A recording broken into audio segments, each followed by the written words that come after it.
Salut à tous, aujourd'hui on se retrouve comme prévu pour faire le débrief du mois de mars. J'ai retenu pour vous quelques informations, nationales et internationales.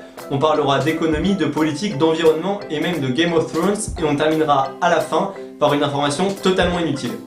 Comme vous le voyez derrière moi, la décoration continue de s'améliorer de vidéo en vidéo, si on peut vraiment appeler ça une amélioration. Je commence à me prendre pour un autre puisque j'ai acheté les initiales de la chaîne. Les premiers meet-up quant à eux sont prévus d'ici 2025. Trêve de plaisanterie, on attaque tout de suite ce débrief du mois de mars.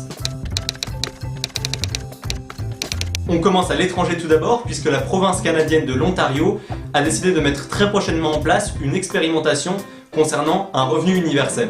Un revenu universel, comme son nom l'indique, c'est un revenu que tous les habitants, dans le cas présent ceux de l'Ontario, pourraient toucher sans tenir compte de leurs revenus.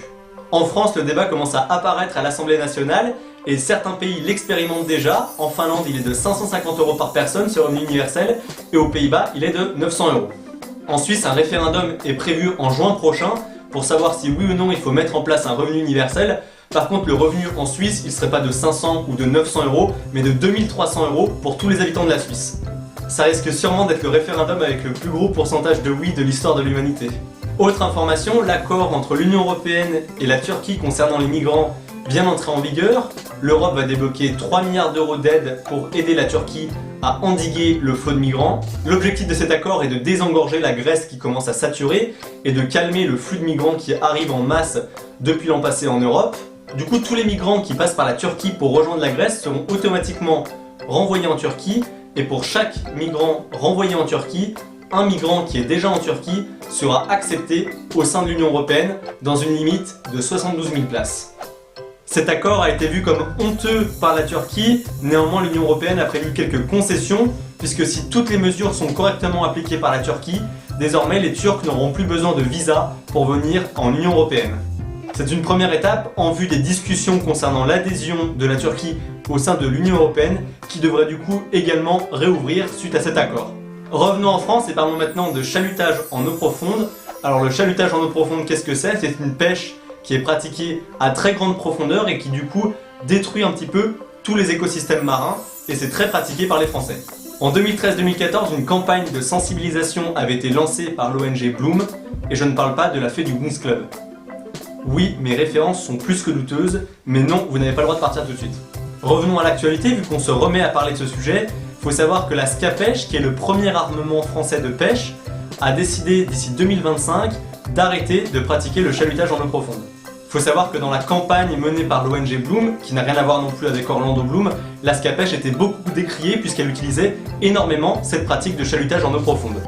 En 2015, la Scapèche avait décidé de ne plus pêcher en dessous de 800 mètres de profondeur, et suite un petit peu à la sensibilisation de toute l'opinion publique sur la cause environnementale, ils ont décidé d'ici 2015 de ne plus pratiquer la pêche en eau profonde. Cette belle décision de la part de la Scapèche en faveur de l'environnement, par contre, elle contraste avec la décision de l'Assemblée nationale, puisque dernièrement, les députés ont tout bonnement décidé de refuser l'interdiction du chalutage en eau profonde. Par contre, les députés ne se sont pas gênés pour modifier les règles des élections présidentielles qui permettront de favoriser encore plus les grands partis. En effet, avec 12 voix de plus que la majorité, l'Assemblée nationale a décidé d'accepter la loi de modernisation des élections présidentielles. Je vais juste vous parler du changement polémique qu'accorde cette loi, puisque l'égalité du temps de parole durant les élections présidentielles va passer de 5 semaines à 2 semaines. Auparavant, tous les candidats de tous les partis qui se présentaient aux présidentielles avaient le droit durant 5 semaines au même temps de parole sur les médias. Cette décision va logiquement favoriser les gros partis, les partis les plus médiatisés, au détriment des plus petits partis qui sont aussi représentatifs de l'opinion publique. On en a presque fini avec la politique, et cette information n'a pas dû vous échapper, puisque l'association L214 révèle un nouveau scandale de cruauté envers les animaux dans un abattoir au Pays Basque.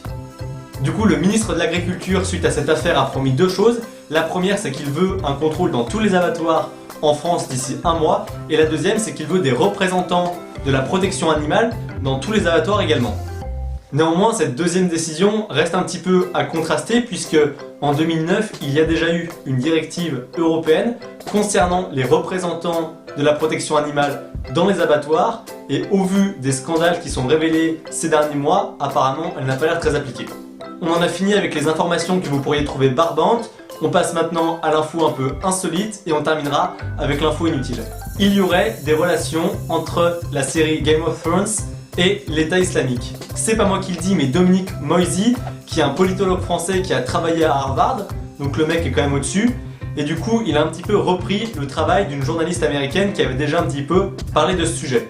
Après c'est mon avis, mais je pense pas que l'État islamique a attendu l'exécution de Ned Stark pour se mettre à décapiter des gens.